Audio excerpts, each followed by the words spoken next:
আহমদুল্লাহ ১৯৮১ সালের ১৫ ডিসেম্বর লক্ষ্মীপুর জেলার সদর উপজেলার বশিকপুর গ্রামে জন্মগ্রহণ করেন। তার পিতার নাম মোহাম্মদ দেলোয়ার হোসেন এবং মাতার নাম মুসাম্মত দেলোয়ারা বেগম। আহমদুল্লাহর পিতা ব্যবসায়ী এবং মাতা গৃহিণী ছিলেন। ৬ ভাই বোনের মধ্যে তিনি দ্বিতীয়। আহমদুল্লাহর নিজের ৩ পুত্র এবং এক কন্যা সন্তান রয়েছে। আহমদুল্লাহ শিশু অবস্থায় তার পিতা, মাতা ও চাচার কাছ থেকে বাল্য শিক্ষা লাভ করেন। এরপর নিজ গ্রাম বশিকপুর প্রাথমিক বিদ্যালয়ে ৩য় শ্রেণী পর্যন্ত পড়াশোনা করেন। মাইজদিন নিকটবর্তী হরিনারায়ণপুরের দানাপুর কওমি মাদ্রাসায় নুরানির প্রাথমিক ৩ জামাত এবং লক্ষ্মীপুরের চন্দ্রগঞ্জ বোয়ালিয়া কওমি মাদ্রাসায় উর্দু ভাষা শিক্ষালাভ করেন। এরপর ফয়জুল উলুম কওমি মাদ্রাসা হাতিয়ায় ভর্তি হন।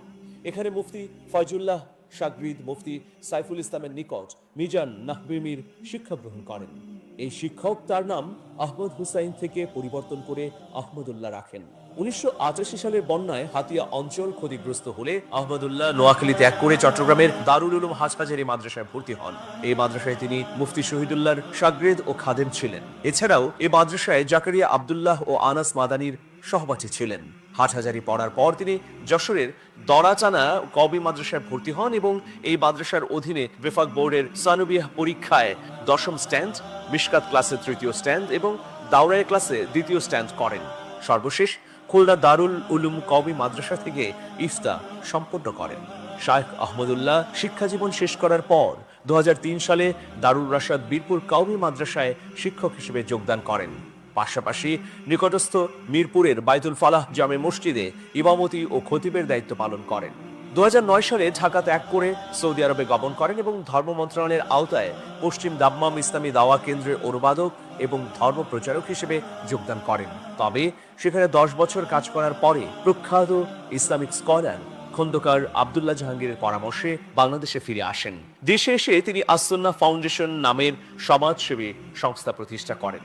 তিনি আসুন্নাহ ফাউন্ডেশনের মাধ্যমে সমাজের সর্বস্তরে সেবামূলক কর্মকাণ্ড ছড়িয়ে দিচ্ছেন। শায়খ আহমদুল্লাহর জন্য আমাদের নিরন্তর দোয়া এবং ভালোবাসা থাকলো। আমাদের প্রভু এক, এক নবীর উম্মত, জীবন বিধান এক, ওই শিবানী কুরআন। আমাদের প্রভু এক, এক নবীর উম্মত, জীবন বিধান এক, ওই শিবানী কুরআন। তবে কেন এক নও হে মুসলমান, এক হও এক হও করিয়াও ভাই। তবে কেন এক নও হে মুসলমান, এক হও এক হও করিয়াও ভাই। বাইতুল্লাহ এক, মদিনা শরীফ এক, উহুদ পাহাড় এক, বদরের মাঠ এক। বাইতুল্লাহ এক, মদিনা শরীফ এক, উহুদ পাহাড় এক, বদরের মাঠ এক। একটা তো জীবনার, মরণ তো একবার। একটা তো জীবনার, মরণ তো একবার। সকলের তরে আছে একই স্থান। তবে কেন এক নও হে মুসলমান, এক হও এক হও করিয়াও ভাই। তবে কেন এক নও হে মুসলমান,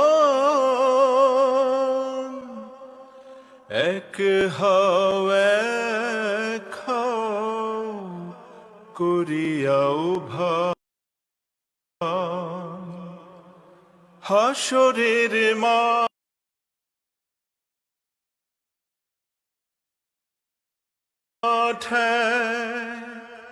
মিজানের মাপে লৌহে মাহফুজে পুল সিরাতো হাসরের মাঠে মিজানের মাপে লৌহে মাহফুজে লিল্লাহি তাকবীর, লিল্লাহি তাকবীর।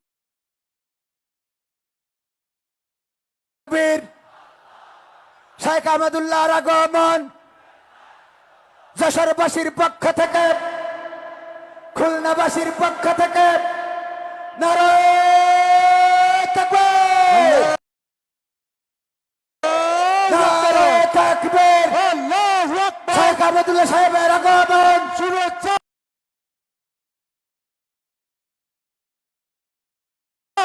যশোরবাসীর পক্ষ থেকে, আব্দিনের পক্ষ থেকে নারায়ে তাকবীর।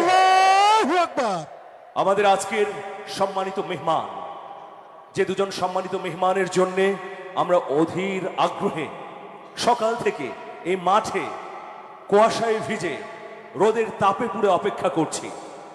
পবিত্র কোরআনের জন্য এই অপেক্ষা, সেই অপেক্ষার অবসান ঘটতে যাচ্ছে, ঘটল বলেই বলা যায়। যেন কবির সেই কবিতার মতো, কত যে আধার পর্দা পাড়ায়ে ভোর হলো জানি না তা, নারঙ্গী বনে কাঁপছে সবুজ পাতা। প্রিয় হাজেরিন, আমাদের মধ্যে উপস্থিত হয়েছেন আস-সুন্নাহ ফাউন্ডেশনের চেয়ারম্যান, বিশিষ্ট ইসলামিক চিন্তাবিদ, যিনি সামাজিক যোগাযোগ মাধ্যমে ইসলামের নানা অনুষঙ্গ তুলে ধরে আমাদের জীবনযাপনের সহজ এবং সরল পথ দেখান। আমাদের অত্যন্ত প্রিয় মানুষ, আমাদের বাতিঘর শায়খ আহমদুল্লাহ হাফিজাহুল্লাহ। লিল্লাহে তাকবীর, লিল্লাহে তাকবীর। আজকের এই চমৎকার এবং হৃদয়গ্রাহী ঐতিহাসিক তাফসীর মাহফিল যিনি বাস্তবায়ন করেছেন, আমাদের আরেক অভিভাবক, আরেক বাতিঘর ডাক্তার শেখ মহিউদ্দিন স্যারকে আমি এখানে আসার অনুরোধ করছি। ডাক্তার শেখ মহিউদ্দিন স্যার শায়খ আহমদুল্লাহ হাফিজাহুল্লাহ সম্পর্কে দু একটি কথা বলে শুরু করে দেন।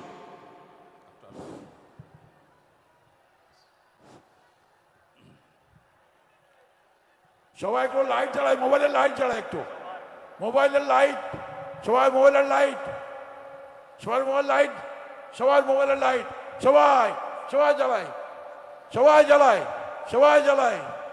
লিল্লাহি তাকবীর।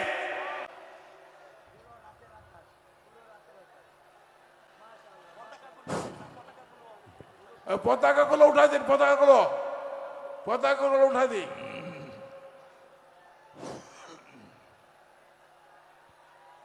ঠিক আছে, থ্যাংক ইউ, জাযাকাল্লাহ। নামাই নামাই ইনশাআল্লাহ। এবার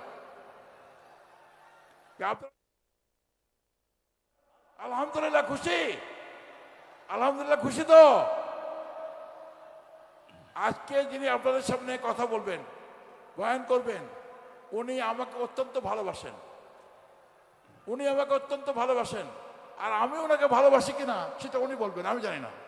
কি কথা বুঝছে নাকি? আমি ওনাকে ভালোবাসি কিনা সেটা উনি জানেন, আমি জানি না। আর আমি ওনাকে অত্যন্ত ভালোবাসি। ঠিক আছে, কথা বুঝেছে? এইবার কথা শুনি ইনশাআল্লাহ। বেশি পরিচয় নেই, কথায় পরিচয় ইনশাআল্লাহ, কাজে পরিচয় ইনশাআল্লাহ।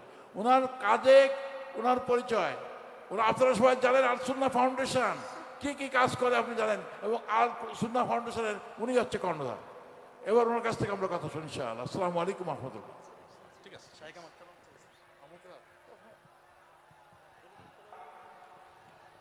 শায়েখের আহ্বায়ক আহমদুল্লাহ হাফিজাহুল্লাহ পবিত্র কোরআন থেকে তেলাওয়াত করবেন, তার বয়ান শুরু করবেন।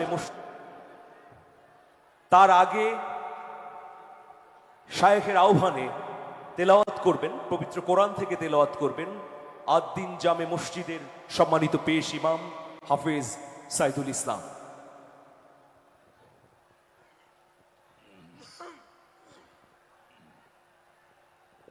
السلام عليكم ورحمة الله وبركاته.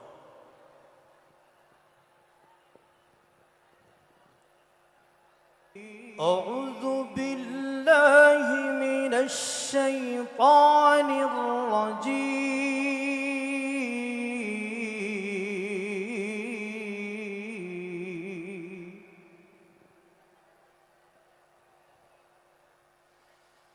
بسم الله الرحمن الرحيم.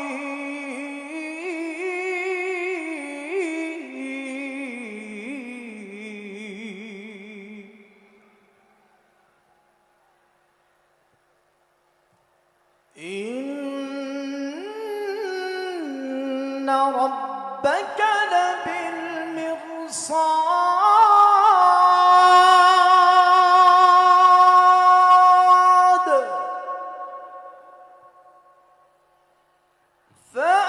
فأما الإنسان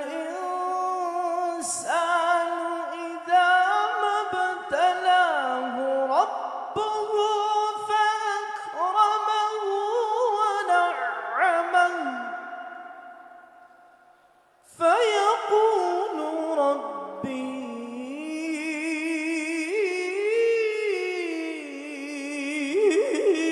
أكرمن وأما إذا ما ابتلاه فقدر عليه رزقه فيقول ربي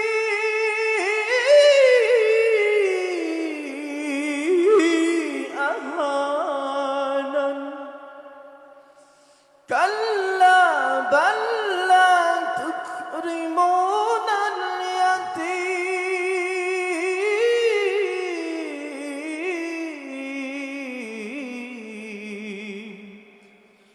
ولا تحاضون على طعام المسكين وتأكلون التراث أكلا لما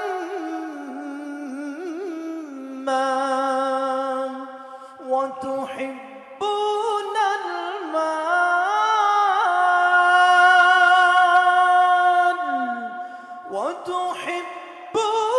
المال حبا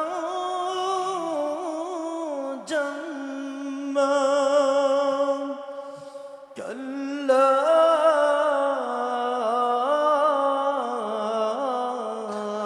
إذا دكت الأرض دكا دكا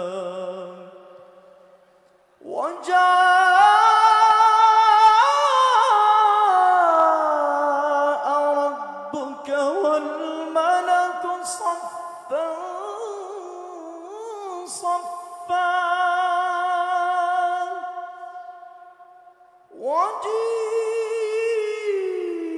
وجيء يومئذ بجهنم وجيء يومئذ بجهنم يومئذ يتذكر الإنسان وأنى له الذكرى يقول يا ليتني يقول يا ليتني يقول يا ليتني قدمت لحياتي فيومئذ لا يعذب عذابه أحد ولا يوثق وثاقه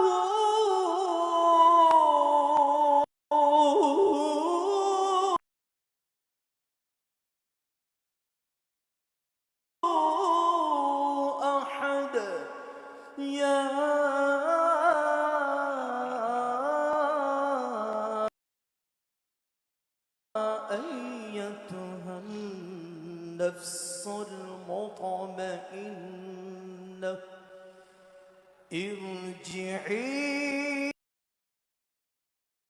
إلى ربك راضية راضية راضية ارجعي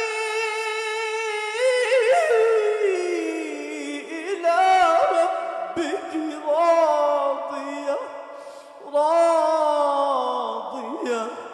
راضية مرضية فادخلي في عبادي وادخلي جنتي. صدق الله.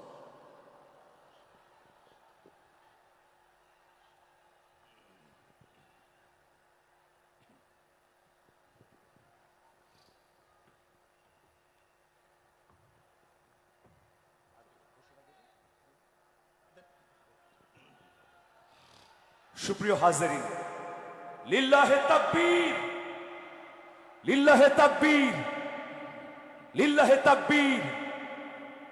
এবার সেই কাঙ্ক্ষিত মুহূর্ত, পবিত্র কালামে হাকিম থেকে তাফসির পেশ করবেন। এখন পবিত্র কালামে হাকিম থেকে তাফসির পেশ করছেন। এদিকে বিশৃঙ্খল পরিস্থিতি কেন করছেন? এদিকে কি হয়েছে? আপনারা কি মাহফিল সুন্দরভাবে চলুক তা চান না? এটা তো এক ধরনের ধৃষ্টতা ভাই। এখানে আপনারা পানির বোতল ছুঁড়ে মারছেন। ইসলামী মাহফিলে এসেছেন, শৃঙ্খলা রক্ষা করতে হবে, শান্তি বজায় রাখতে হবে, অপর ভাইকে সহযোগিতা করতে হবে। এই ধৃষ্টতাপূর্ণ কাজ কে করেছেন? স্বেচ্ছাসেবকরা এখনই যান এবং এটা নিয়ন্ত্রণ করুন। সুপ্রিয় হাজিরিন, এখন পবিত্র কোরআন থেকে তাফসির করবেন। আজকের এই মাহফিলের অন্যতম আকর্ষণ আমাদের প্রিয় ইসলামিক স্কলার আস-সুন্নাহ ফাউন্ডেশনের সম্মানিত চেয়ারম্যান শায়খ আহমদুল্লাহ হাফিজাহুল্লাহ।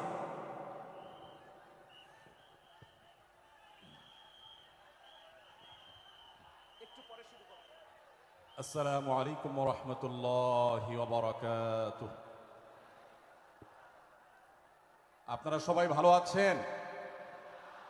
আলহামদুলিল্লাহ, আলহামদুলিল্লাহ। আল্লাহ রাব্বুল আলামিন আমাদের সবাইকে মৃত্যু পর্যন্ত ভালো থেকে নেক আমল করে আজকের এই মাহফিল থেকে উপকারী কথাগুলো শুনে আমলে নিয়ত করে যাওয়ার তৌফিক দান করুন, বলুন আমিন। ونستعينه ونستغفره ونؤمن به ونتوكل عليه ونعوذ بالله من شرور أنفسنا ومن سيئات أعمالنا من يهده الله فلا مضل له ومن يضلله فلا هادي له وأشهد أن لا إله إلا الله وحده لا شريك له وأشهد أن محمدًا عبده ورسوله أرسله بالحق بشيرًا ونذيرًا وداعيًا إلى الله بإذنه وسراجًا منيرًا. أما بعد فقد قال الله تبارك وتعالى في كلامه المجيد وفرقانه الحميد: أعوذ بالله من الشيطان الرجيم. بسم الله الرحمن الرحيم. يا أيها الذين آمنوا لا يسخر قوم من قوم عسى أن يكونوا خيرا منهم ولا نساء من نساء عسى أن يكن خيرا منهن ولا تلمزوا أنفسكم ولا تنابزوا بالألقاب بئس الإثم الفسوق بعد الإيمان ومن لم يتب فأولئك هم الظالمون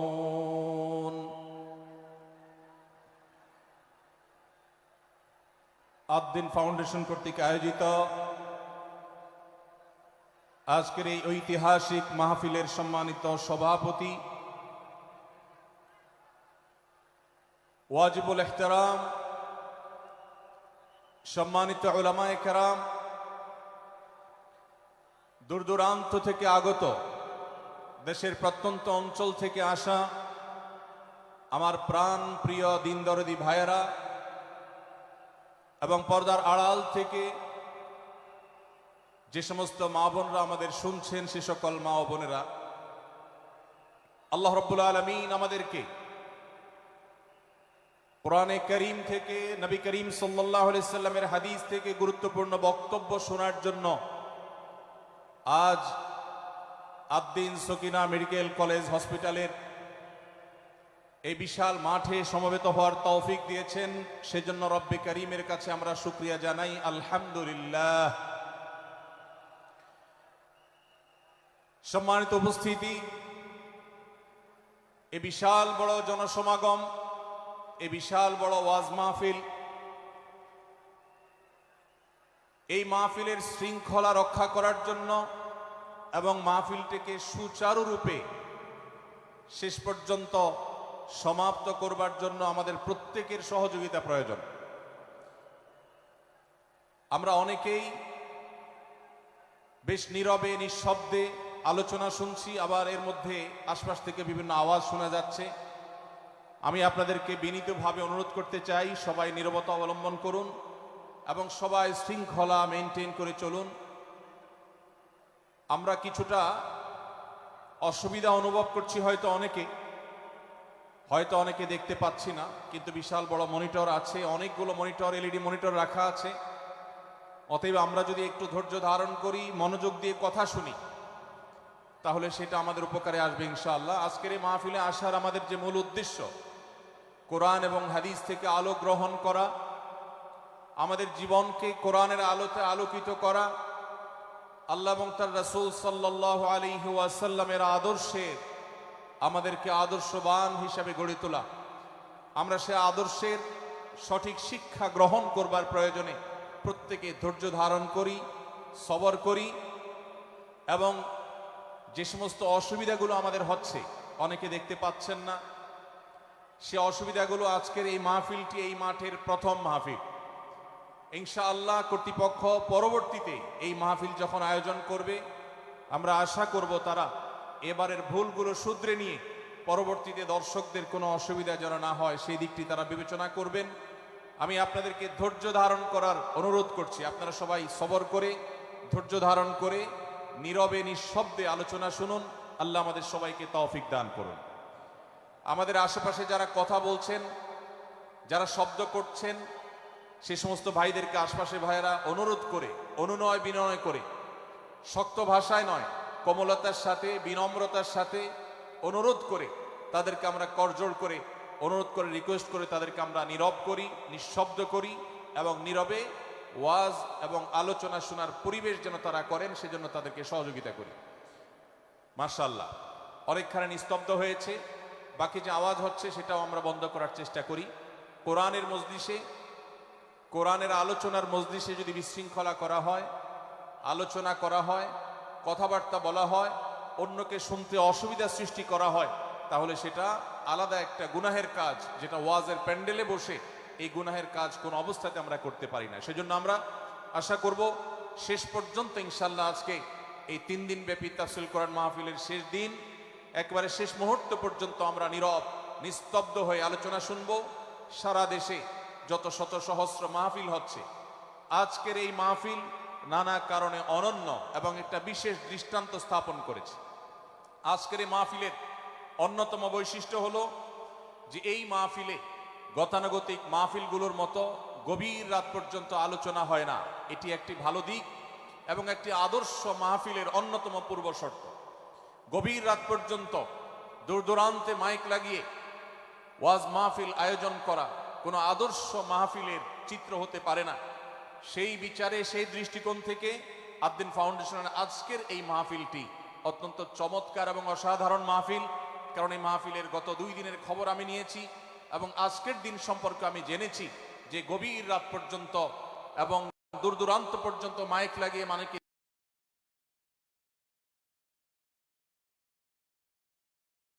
মানুষকে ডিস্টার্ব করার মতো মাহফিল এখানে হচ্ছে না। এটি একটি ভালো দিক। দ্বিতীয়ত হলো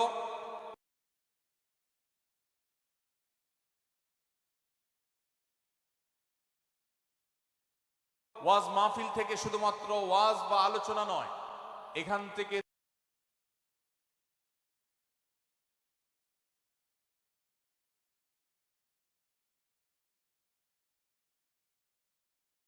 দ্বীনি বই পুস্তক, কোরআন এবং হাদিসের আলোকে রচিত যে সমস্ত ধর্মীয়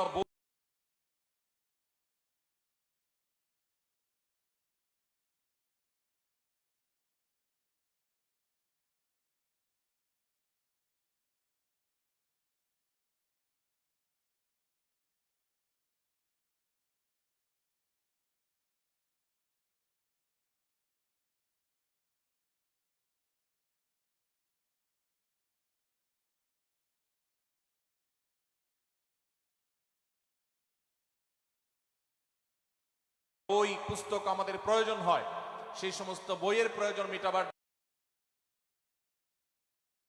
জন্য আপনারা জানেন এখানে 20-25টি বুক স্টলের ব্যবস্থা করা হয়েছে। বিশাল বড় বই মেলার আয়োজন করা হয়েছে। অর্থাৎ জ্ঞান বিতরণের 2টি মাধ্যম এখানে একসঙ্গে পাওয়া যাচ্ছে। আমরা কোরআন থেকে আলোচনা শুনছি, আবার কোরআন হাদিসের আলোকে রচিত বই পুস্তক আমরা সাথে নিয়ে যেতে পারছি। এটিও এই মাহফিলের একটি বিশেষ বৈশিষ্ট্য। তৃতীয়ত হলো আমাদের মা বোনদের প্রবেশ পথ, তাদের অবস্থান, এগুলোকে এতটাই স্বাতন্ত্র করা হয়েছে, এতটাই এগুলোকে সেপারেট করা হয়েছে যে সেগুলো তাদের প্রাইভেসি, তাদের পর্দার যে বিধিবিধান, তাদের যে ব্যক্তিত্ব, তাদের যে অন্যান্য দিকগুলো আছে সেগুলোকে খুব ভালোভাবে মেনটেন করা হচ্ছে। এটিও একটি আদর্শ মাহফিলের গুরুত্বপূর্ণ দিক। আজকাল অনেক ওয়াজ মাহফিলে মা বোন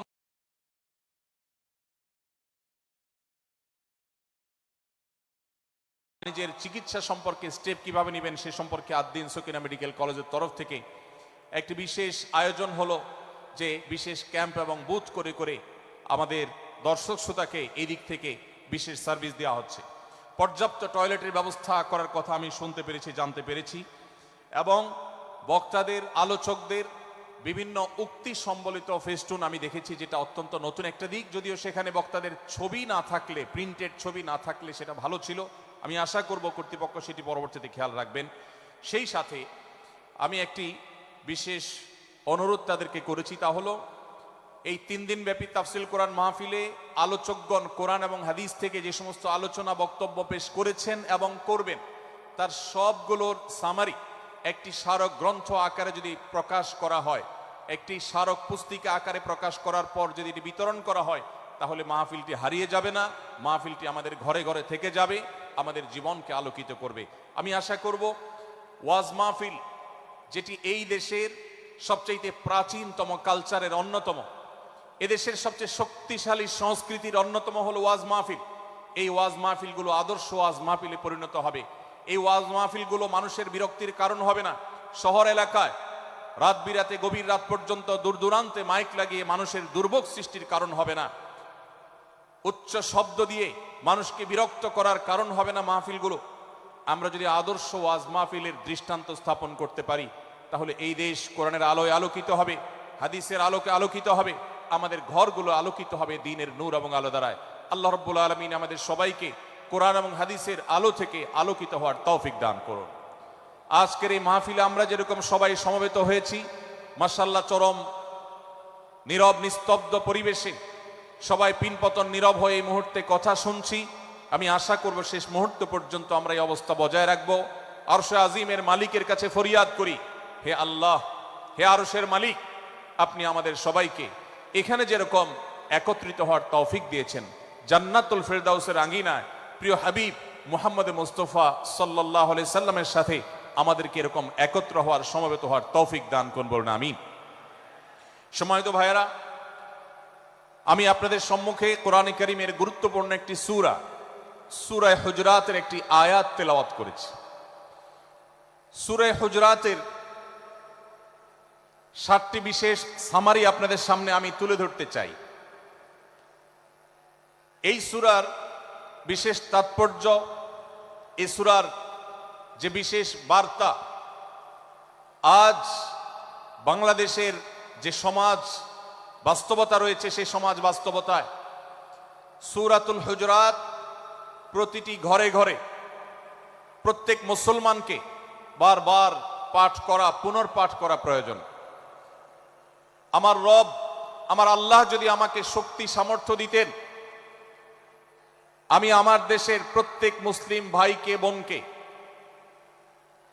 হাত জোড় করে, অনুরোধ করে, অনুনয় বিনয় করে সূরাতুল হুজরাতের শুরু থেকে শেষ পর্যন্ত যে 18টি আয়াত রয়েছে, এই 18 আয়াতে ঐতিহাসিক যে 7টি বিশেষ বার্তা রয়েছে, সে বার্তাগুলো গ্রহণ করবার উদ্দেশ্যে বারবার অর্থ সহকারে সূরাতুল হুজরাত বুঝে বুঝে পড়া, এর তাফসীর দেখার, এর সামারিকে বারবার জানার জন্য আমি অনুরোধ করতাম। আল্লাহ তাআলা আমাদের সবাইকে সূরাতুল হুজরাত এর আলো দ্বারায় সবাইকে আলোকিত হওয়ার তৌফিক দান করুন।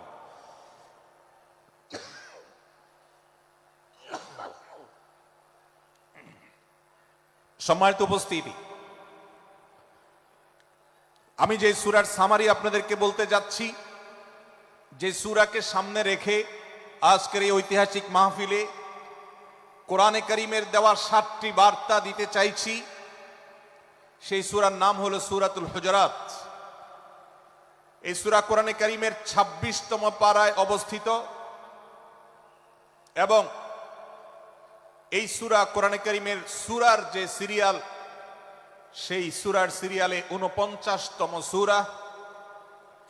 এই সূরার আয়াত সংখ্যা হলো 18।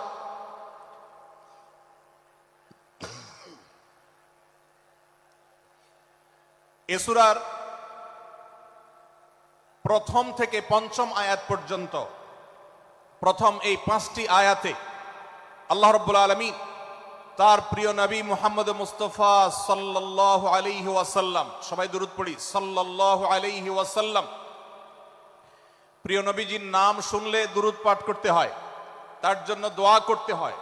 কারণ আল্লাহর হাবিব সাল্লাল্লাহু আলাইহি ওয়াসাল্লাম তার সমগ্র জীবনকে যে কষ্টের মধ্যে পার করেছেন, তার সমগ্র জীবনকে উৎসর্গ করেছেন, তা আপনার আমার হেদায়েতের জন্য, গোটা বিশ্ব মানবতার মুক্তির প্রয়োজনে। যিনি তার জীবনকে, যৌবনকে শেষ করে দিয়েছেন, তার সমগ্র জীবনে কখনো ভোগ, উপভোগ এটিকে কখনো তিনি প্রশ্রয় দেননি, প্রাধান্য দেননি। দিনাতিপাত করেছেন অত্যন্ত কষ্টের সাথে, শত সহস্র বাধার সম্মুখীন হয়েছেন, শুধুমাত্র কিয়ামত পর্যন্ত আগত সকল মুসলিম নরনারীর কাছে যেন কোরআনের বার্তা পৌঁছে যায়, সবাই যেন হেদায়েত প্রাপ্ত হয়ে যায়, সবাই যেন মুক্তি প্রাপ্ত হয়ে যায়, সবাই যেন জান্নাতি হয়ে যায়, সবাই যেন জাহান্নাম থেকে মুক্তি লাভ করে, এই উদ্দেশ্যে তার সমগ্র জীবনকে তিনি উৎসর্গ করেছেন। আমাদের হেদায়েতের জন্য, আমাদের কল্যাণের পথে আহ্বানের জন্য, আমাদের জান্নাতে নেওয়ার জন্য, যার সমগ্র জীবনে কখনো ভোগ উপভোগকে প্রশ্রয় দেননি, কষ্টে নিপতিত হয়েছেন।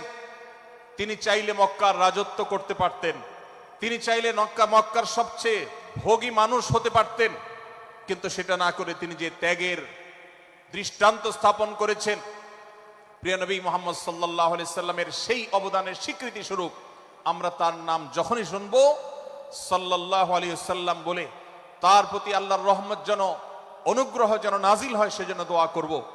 আল্লাহ তাআলা তার হাবিবকে রহমত এমনিতেই দান করবেন, আপনি আর আমি তার জন্য রহমতের দোয়া করার মধ্য দিয়ে আমরা সৌভাগ্যবান মানুষের কাতারে শামিল হতে পারবো।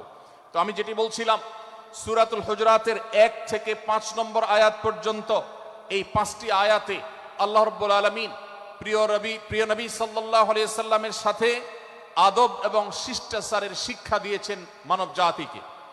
এবং আল্লাহ রাব্বুল আলামিন ঈমানদারদেরকে পরম মায়ার সাথে ডেকে ইয়া আইয়ুহাল্লাযীনা আমানু, হে ঈমানদারগণ, এই ডাকে আল্লাহ তাআলা ডেকে বলেছেন লা তুকাদ্দিমু বাইনা ইয়াদাইল্লাহি ওয়া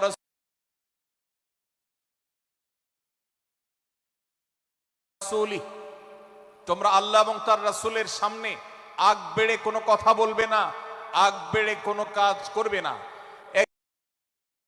একজন ঈমানদার, একজন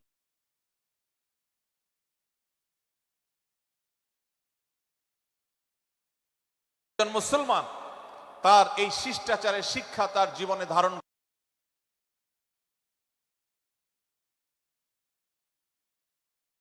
করতে হবে। যখনই আল্লাহ কোনো কথা বলেছেন, আল্লাহ রাসূল সাল্লাল্লাহু আলাইহি সাল্লাম কোনো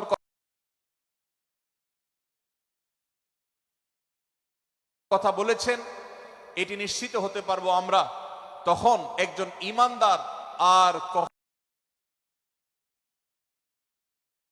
কখনো সেটার উপর কোনো কথা বলবে না, আগ বেড়ে কোনো কিছু করবে না,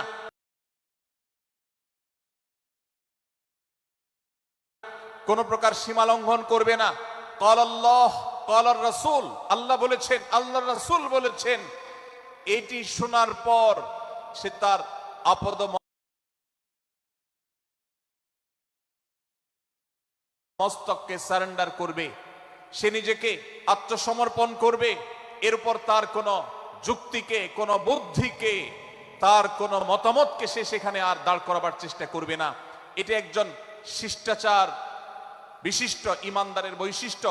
কোরআন এই শিক্ষা আমাদেরকে দিয়েছে। ভাইরা আমার, এই শিক্ষাকে ধারণ করে আমরা যারা নিজেদেরকে মুসলমান দাবি করছি, আমাদের সম্মানীয় যারা আছেন, আল্লাহকে যেরকম আমরা সম্মান করি, আল্লাহ রাসূলকে যেরকম সম্মান করি, ঠিক একইভাবে আমাদেরকে যে সমস্ত মানুষগুলোকে সম্মান করার নির্দেশ করা হয়েছে, ওলামা একরাম রয়েছেন, আমাদের বাবা মা, বয়সে বড়, শিক্ষিত, এবং যারা আমাদের শিক্ষক বৃন্দ আছেন, এভাবে যারা আমাদের সম্মানের পাত্র আছেন, সে মানুষগুলোর সামনে আগ বেড়ে যেন কোনো কিছু না করি। সে আগ বাড়াটা কথার ক্ষেত্রে হতে পারে, চলার ক্ষেত্রে হতে পারে, আচরণের ক্ষেত্রে হতে পারে। এই শিষ্টাচারের শিক্ষা সূরা হুজরাতের প্রথম আয়াতে আমাদেরকে দেয়া হয়েছে। প্রিয় ভাইরা আমার, আমাদের সমাজে আজ যে সমস্ত ভালো গুণের দুর্ভিক্ষ চলছে, ক্রাইসিস চলছে, অভাব চলছে, এর মধ্যে অন্যতম হলো আজ শিষ্টাচারের অভাব। আমাদের সমাজের চতুর্দিকে আপনি দেখতে পাবেন পরিলক্ষিত হচ্ছে। আমাদের শিশু থেকে নিয়ে কিশোর, যুবক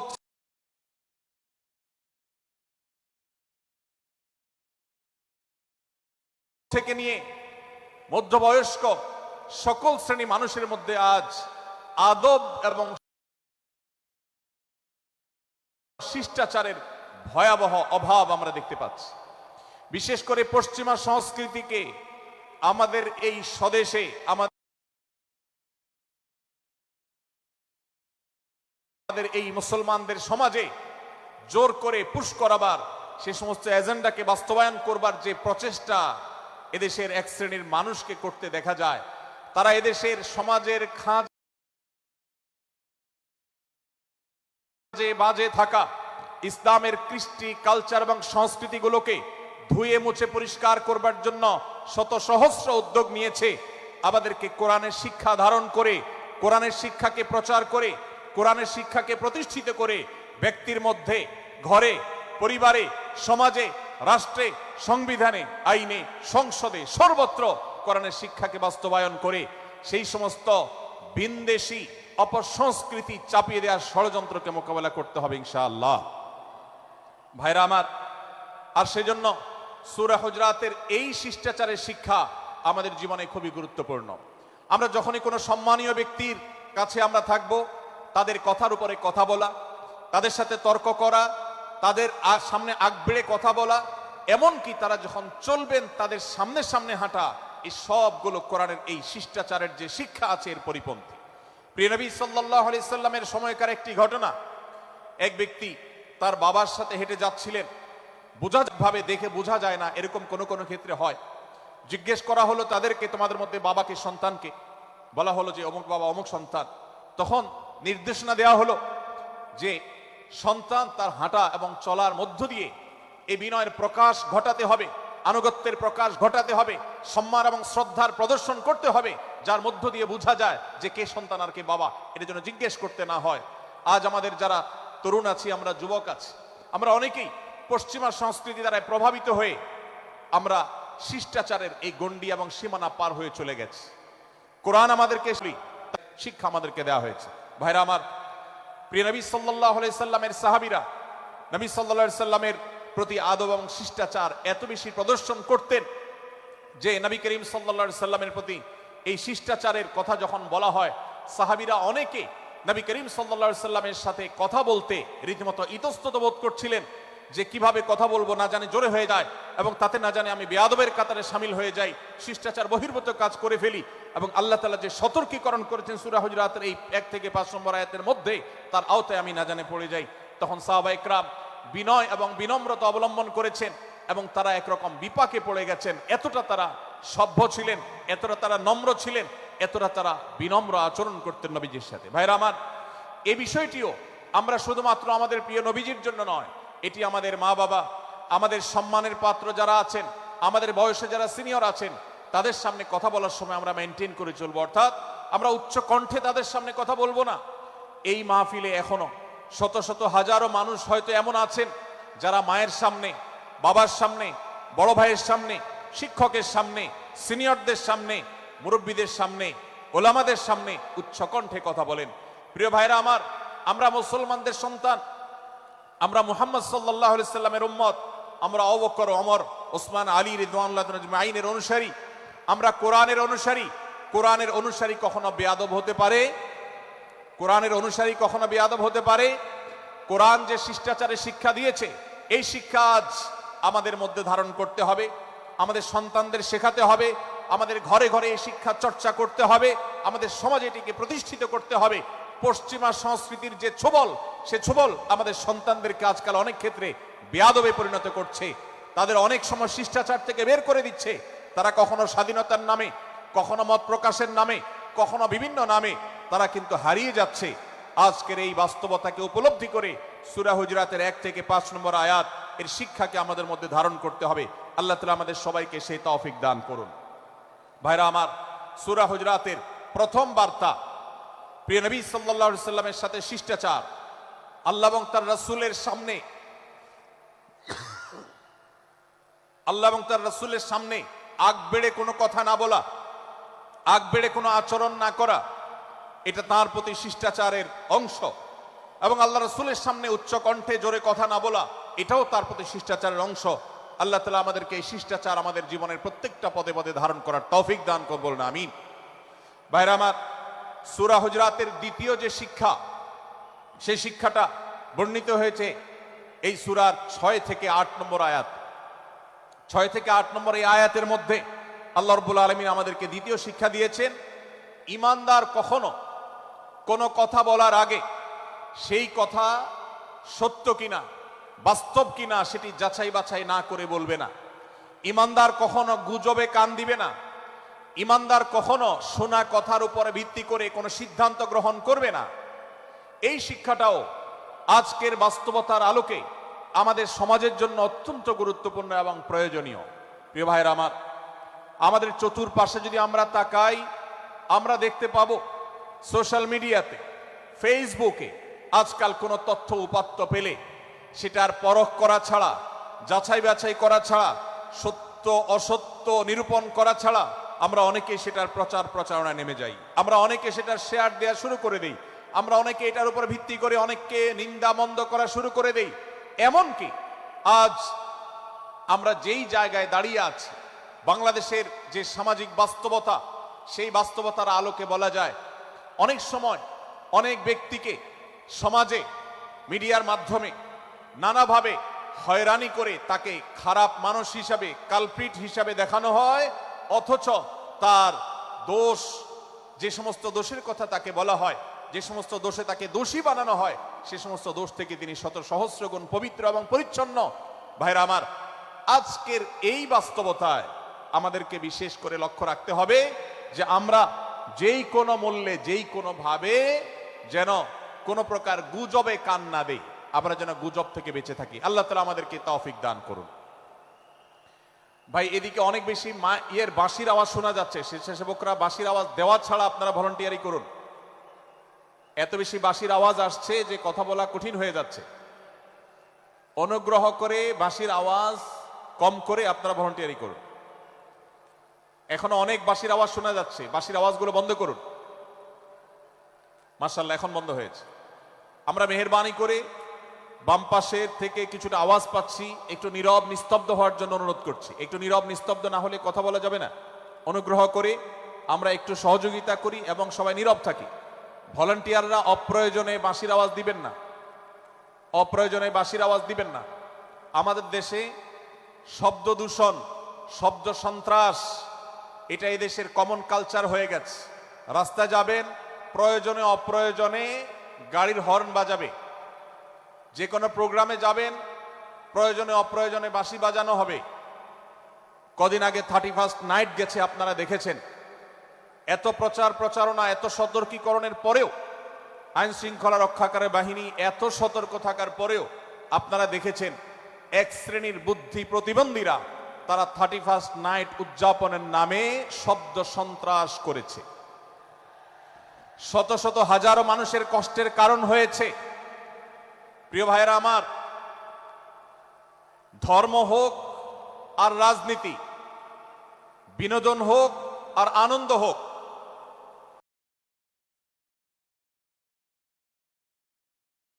করে বা অতিরিক্ত শব্দ দূষণ করে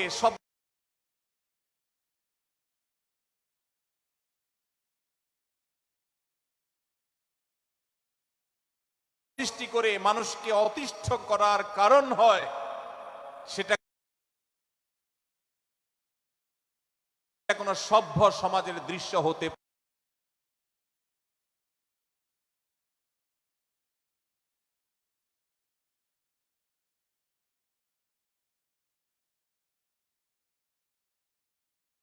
পারে না।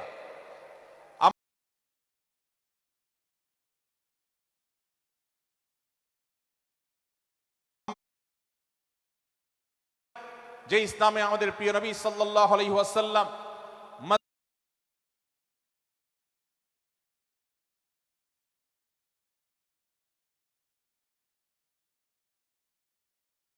মসজিদে নববীতে তার একান্ত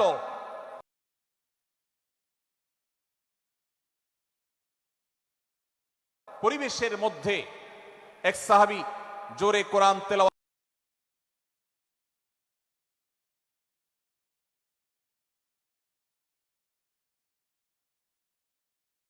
করছিলেন। তিনি তাকে বলছিলেন,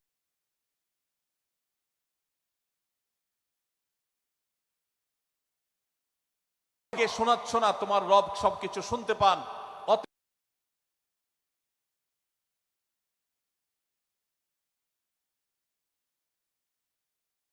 তুমি তোমার এই উচ্চ কণ্ঠের তেলাওয়াত দিয়ে আশপাশে মানুষের ডিস্টার্বের কারণ হবে না। আমরা সেই ইসলামের অনুসারী। অতএব ওয়াজ মাহফিলের মাধ্যমেও যাতে কোনো মানুষ অতিষ্ঠ না হয়, মাইক ব্যবস্থাপনা সেভাবে করাটা মাহফিল কর্তৃপক্ষের যেমন কর্তব্য, ঠিক একইভাবে রাজনৈতিক সভা সমাবেশের নামে কিংবা বিয়ে বিনোদনের নামে যদি শব্দ সন্ত্রাস করা হয়, শব্দ দূষণ করা হয়, অতিরিক্ত শব্দ এর মাধ্যমে যদি মানুষকে অতিষ্ঠ করা হয়, তাহলে সেটি কখনো কোনো সভ্য সমাজের কাজ হতে পারে না। প্রিয় ভাইরা, এই জন্য আপনারা যারা তরুণ আছেন বয়সে, আপনাদেরকে আমি অনুরোধ করতে চাই, বিবাহ অনুষ্ঠানকে কেন্দ্র করে, আকিকাকে কেন্দ্র করে, নানা অনুষ্ঠানকে কেন্দ্র করে যে শব্দ সন্ত্রাস আমাদের দেশে হয়, এটি আমাদেরকে থামাতে হবে ইনশাআল্লাহ। আমরা যদি সবাই সজাগ হয়ে যাই, আমরা যদি কষ্ট দেওয়ার অপসংস্কৃতি, বিশেষ করে ভিনদেশী যে অপসংস্কৃতি আমদানি করা হয়েছে, এই অত্যাচার এদেশে থামাতে হবে ইনশাআল্লাহ। আল্লাহ আল্লাহ আমাদের সবাইকে তৌফিক দান করুন। ভাইরা আমার, আমরা আমাদের আশেপাশে কোনো তরুণরা যদি এরকম শব্দ করে গান বাজিয়ে অন্য মানুষকে অতিষ্ঠ করে, ঈদের সময় দেখা যায় বিশেষ করে সে সমস্ত যুবকদেরকে কাউন্সিলিং করতে হবে, তাদেরকে বোঝাতে হবে যে আল্লাহ আমাদের সবাইকে তৌফিক দান করুন। মাশাআল্লাহ, অনেকটা নীরব নিস্তব্ধ হয়েছে। আমি যে জায়গাটা ছিলাম আবার সেখানে ফিরে যাই। সূরা হুজুরাতের দ্বিতীয় শিক্ষার কথা বলছিলাম ভাইরা, 6 থেকে 8 নম্বর আয়াতের মাহফিল থেকে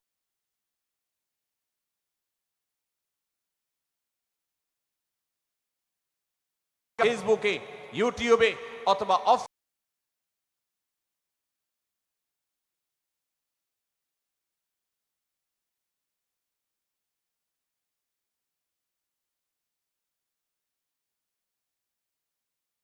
অনির্ভরযোগ্য সূত্রে, তাহলে সেক্ষেত্রে সেটা যাচাই বাছাই করা ছাড়া আমি সেটাকে বিশ্বাস করতে যাব না।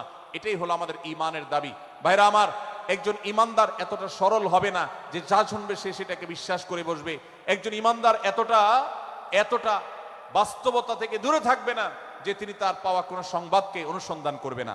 আল্লাহ তাআলা আমাদের সবাইকে সূরা হুজুরাতের এই দ্বিতীয় শিক্ষাটাকে আমাদের জীবনে ভালো করে ধারণ করার তৌফিক দান করুন। আল্লাহ বলেছেন, ইয়া আইয়ুহাল্লাযীনা আমানু, হে ঈমানদারেরা, ইন জাআকুম ফাসিকুম বিনাবাইন ফাতাবায়ানু, তোমাদের কাছে কোন ফাসিক, যার মধ্যে আল্লাহর ভয় নেই, এরকম কোন মানুষ যদি কোন সংবাদ উপস্থাপন করে,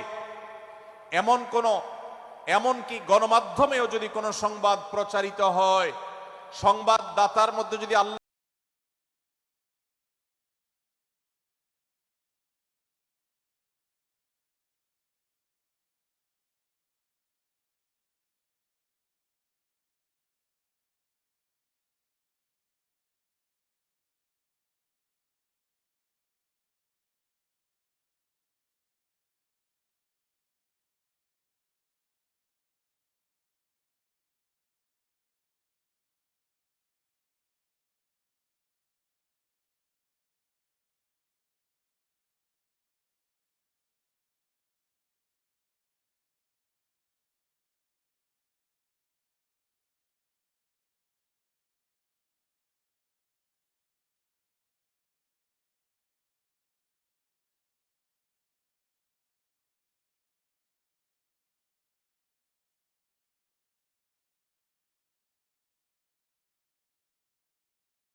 কথাটা বলেন, বাস্তবে তিনি যদি এটা নাও বলেন, তারপরেও আপনি যদি এই মিথ্যা কথা বলেন, এই মিথ্যা এটা শুধু জায়েজ নয়, বরং এই মিথ্যাটা এর মাধ্যমে আপনি যে তাদের পরস্পরের সম্পর্ককে ভালো করার চেষ্টা করেছেন, এর মাধ্যমে আপনি আল্লাহর কাছে নেকি এবং সওয়াব পাবেন ইনশাআল্লাহ। ভাইরা আমার, তাহলে দুজন মুসলমান, দুটি পক্ষ, দুটি দল, দুটি বলয়, দুটি গোষ্ঠী যদি কখনো ভিন্ন মত তাদের মধ্যে তৈরি হয়, সেটা যদি মারামারিতে গিয়ে পৌঁছায়, সেটা যদি বিবাদ বিতণ্ডা পর্যন্ত গিয়ে পৌঁছায়, আমাদের কাজ হবে মধ্যে থেকে সেটাকে মীমাংসার মাধ্যমে দূরত্বকে কমানো। আমরা কখনো দূরত্ব বাড়াবো না, পারলে দূরত্ব কমাবো। ডক্টর খন্দকার আব্দুল্লাহ জাহাঙ্গীর রহমতুল্লাহ একটা কথা বলতেন, মুসলমানদের বাড়িতে যে আগুন লেগেছে, বিভেদের আগুন, মতবিরোধের আগুন, মত পার্থক্য, এটা মতবিরোধে যে পৌঁছে গেছে, এ আগুন তিনি বলতেন আমি নিভাবার মতো শক্তি আমার নাই, এত পাওয়ার নাই যে বহুদা বিভক্ত মুসলমানদেরকে আমি ঐক্যবদ্ধ করে ফেলবো, এত শক্তি আমার হাতে নেই। কিন্তু একটা শক্তি আমার কাছে আছে ভাই, সেটা হলো যে বিবাদমান মুসলমানদের মধ্যে বিবাদ যেন আর না বাড়ে, বিবাদের যে আগুন লেগেছে সে আগুনে যেন আর ঘি ঢালা না হয়, কেরোসিন ঢালা না হয়, সেজন্য আমি ভূমিকা রাখতে পারি। আমি আপনাদেরকে বিনয়ের সাথে অনুরোধ করতে চাই, যত বিষয় নিয়ে আমাদের মুসলমানদের পরস্পরের মত পার্থক্য আছে, হতে পারে সেটা মাসআলা নিয়ে, হতে পারে সেটা রাজনৈতিক অবস্থানকে কেন্দ্র করে, হতে পারে অন্য কোনো বিষয়কে কেন্দ্র করে, আল্লাহর ওয়াস্তে আপনি বিভেদ মিটাতে পারেন আর না পারেন, বিভেদ যেন না বাড়ে সেজন্য আপনি অবস্থান গ্রহণ করবেন, বিভেদ বাড়ার ক্ষেত্রে কোনো ভূমিকা পালন করবেন না, এবং সব সময় উম্মার ঐক্য প্রয়াস চাইবেন, প্রয়াস চালাবেন, উম্মার ঐক্য চেষ্টা করবেন। আল্লাহর কাছে আপনি যে দোয়াগুলো করেন, এর মধ্যে একটা দোয়া যেন এটাও থাকে, হে আল্লাহ, আমরা বহুদা বিভক্ত হয়ে গেছি, আমরা টুকরা টুকরা হয়ে গেছি, যার কারণে তোমার ভাষ্য অনুযায়ী ফাতাফশালু ওয়া তাযহাবা রিহুকুম, আজ আমাদের শক্তি শেষ হয়ে গেছে, আমরা দুর্বল হয়ে গেছি। আজ বাংলাদেশের বাস্তবতা যদি আমরা বলি, যে দেশের 90-95 ভাগ মানুষ মুসলমান, সে দেশে আজ হাতে গোনা কিছু নাস্তিক, কিছু ইসলাম বিদ্বেষী, মুসলমান বিদ্বেষীরা, তারা আমাদেরকে আজ উঠা বসা করায়, তারা আমাদের আইন নির্ধারণ করে, তারা আমাদের শাসক নির্ধারণ করে, তারা আমাদের সব বিষয়গুলোকে নির্ধারণ করে দেয়। আমাদের সন্তানরা পাঠ্যপুস্তকে কি পড়বে সেটাও ইসলাম বিদ্বেষীরাই ঠিক করে দেয়। ভাইরা আমার, এই অবস্থার যদি পরিবর্তন চাই, তাহলে আমাদের মধ্যকার দূরত্বগুলো কমাতে হবে। এজন্য আপনার দোয়ার মধ্যে আল্লাহর কাছে নিবেদন করুন, আল্লাহ আপনি আমাদের মধ্যকার বিভেদগুলো কমিয়ে দিন, আল্লাহ আমাদের ওলামাদেরকে ঐক্যবদ্ধ করে দিন, আল্লাহ আমাদেরকে ইত্তেহাদ মাল ইখতিলাফ, বৈচিত্র্যময় ঐক্য, মতভিন্ন থাকা সত্ত্বেও মৌলিক বিষয় ঐক্যবদ্ধ হওয়ার তৌফিক দান করুন। সীসাঢালা প্রাচীরের মতো আমাদেরকে কাঁধে কাঁধ মিলিয়ে আল্লাহ এবং তার রাসূল সাল্লাল্লাহু আলাইহি সাল্লামের আদেশ নিষেধকে ব্যক্তি, সমাজ, পরিবার, রাষ্ট্রে সর্বত্র বাস্তবায়নের জন্য কাজ করার তৌফিক দান করুন। আমরা আমাদের দোয়ার মধ্যে মুসলমানদের ঐক্যের জন্য দোয়া করব তো ইনশাআল্লাহ। আল্লাহ তাআলা আমাদেরকে সেই তৌফিক দান করুন। ভাইরা আমার, তাহলে সূরা হুজুরাতের তৃতীয় শিক্ষা বলছিলাম, 9 থেকে 10 নম্বর আয়াতে আল্লাহ রাব্বুল আলামিন মুসলমানদের মধ্যে যদি কখনো বিবাদ, বিতণ্ডা, মারামারি, হানাহানি সৃষ্টি হয়, তাহলে সেটিকে মীমাংসা করবার কথা বলেছেন। অতএব যদি কোনো স্বামী স্ত্রীর মধ্যেও কখনো মনোমালিন্য তৈরি হয়, আপনার যদি সেখানে ভূমিকা রাখবার সুযোগ থাকে, আপনি চেষ্টা করবেন উভয়ের মধ্যে দূরত্বটা কমাবার জন্য। আমরা অনেকে আজকাল নামাজ কালাম পড়ি, রোজা রাখি, দাড়ি রাখি, অনেক ভালো ভালো কথা বলি, অথচ দুজনের মধ্যে গন্ডগোল লাগলে আমরা সেখানে এক পক্ষ হয়ে আরেক পক্ষকে আমরা খেপিয়ে তুলি। পারলে অনেকে চগলখড়ি করেন, প্রত্যেক পক্ষের কাছে গিয়ে অপর পক্ষের ব্যাপারে মিথ্যা কথা বলে তাদের মধ্যে ভেজালকে আরো বাড়িয়ে দেন। এই জন্য নবী সাল্লাল্লাহু আলাইহি ওয়াসাল্লামের ঐতিহাসিক হাদিস রয়েছে, লা ইয়াদখুলুল জান্নাতা নাম্মাম, যে ব্যক্তি চগলখড়ি করে, দুজনের মধ্যকার গন্ডগোল ফাসাদ বৃদ্ধিতে যে ব্যক্তি ভূমিকা রাখে, ভেজাল লাগায়, এই চগলখোর কখনো জান্নাতে যাবে না। আমাদের অনেকেরই এই দুঃস্বভাব আছে, এই খারাপ চরিত্র আছে। সূরা হুজুরাত, এই জন্য আমাদের আজকের যে সমাজ বাস্তবতা আছে, আমাদের যে ব্যাধি আছে ব্যক্তিগত পর্যায়ে, আমাদের পরিবারের, সমাজের সর্বত্র যে ব্যাধিগুলো ছেয়ে গেছে, সূরা হুজুরাতের প্রতিটি আয়াত যেন সেই ব্যাধির সবচেয়ে বড় মহৌষধ, সেটার জন্য সবচেয়ে বড় প্রতিষেধক, সেটার জন্য সবচেয়ে বড় সমাধান। এই জন্য আমি বলেছি শুরুতে, আমার যদি আল্লাহ শক্তি সামর্থ্য দিতেন, প্রত্যেক প্রত্যেক মুসলমানের হাতে পায়ে ধরে সূরা হুজরাতের 18টি আয়াত, প্রত্যেকটি আয়াত আমি আমার মুসলমান ভাইদেরকে বলতাম বারবার পড়ুন, বারবার পাঠ করুন, বোঝার চেষ্টা করুন।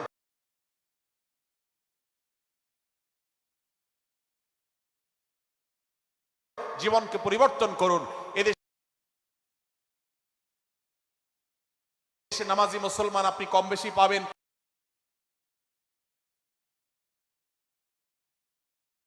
এদেশে রোজাদার মুসলমান কম বেশি পাবেন, এদেশে হজ আদায়কারী মুসলমান কম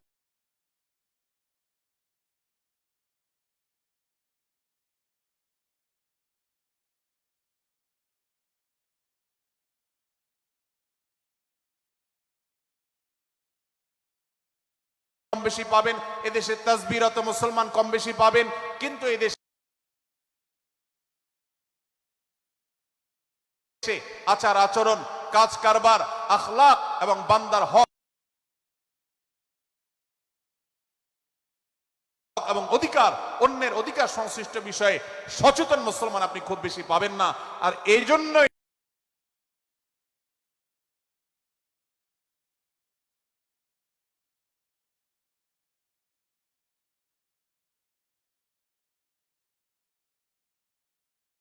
আমাদের জান্নাতের পথে অনেক বড় অন্তরায় হয়ে আছে। আজ আমাদের চরিত্রগুলো নষ্ট হয়ে গেছে, আমরা নামে মুসলমান, আমরা চগলখড়ি